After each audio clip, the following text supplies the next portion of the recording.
to us, what happens is we are too focused on what already is, that we are not willing to journey with God to what could be. Because He's the God who was, He's the God who is, He's also the God who is to come. Right. And one of the conversations that I have also been having with myself personally is, can I really just go with God, that He could take me on a journey that even if it doesn't seem common, even if it doesn't seem popular, I would be willing and trusting that God is the one leading me.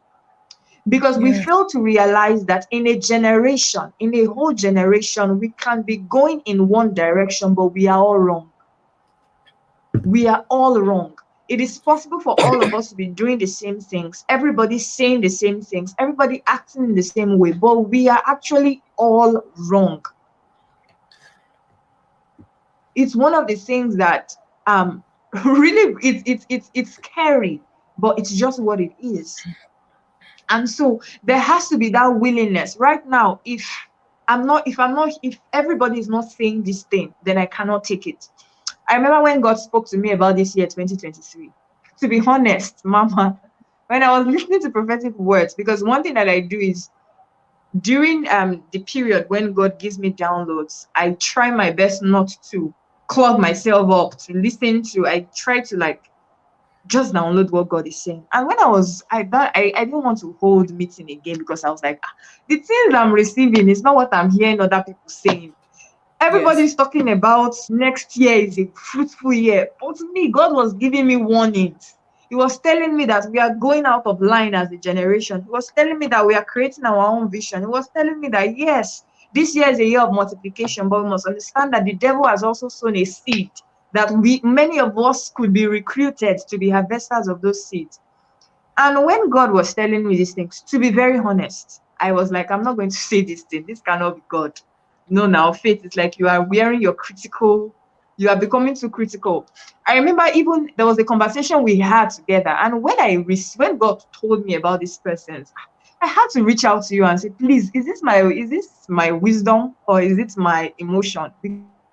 Because I'm not sure. And it just goes to show that the reason why we have blurry sight is because our eye is not single. Our eyes, it's not single. We don't want to focus. It's exactly. I can't tell you, vulnerable moment here. Vulnerable moment here. There was when we started KVNI. I remember then I'll be so confused that I'll be like, okay, let me go and look at what other people are doing. Let me see how they are doing it, so that at least we'll follow a structure. Until God scolded me and told me, I called them, I called you. I did not, it's your template is in me. Only what I give you. It is only what I give you. If you don't receive anything, don't do anything. Even this year, when God was giving us rebuke, some of these things that we did not do rightly for the year, I just sat down and I just reached out to my team. I said, see all these ones, we're scrapping it from the beginning to the end. God said He did not send us to do it like that. I don't want wahala. Why am I saying that? It's because we are too driven, and itself, right? We are too driven by what we want to create, the idea of ourselves, the image that we want to have, that we are gradually journeying away from God.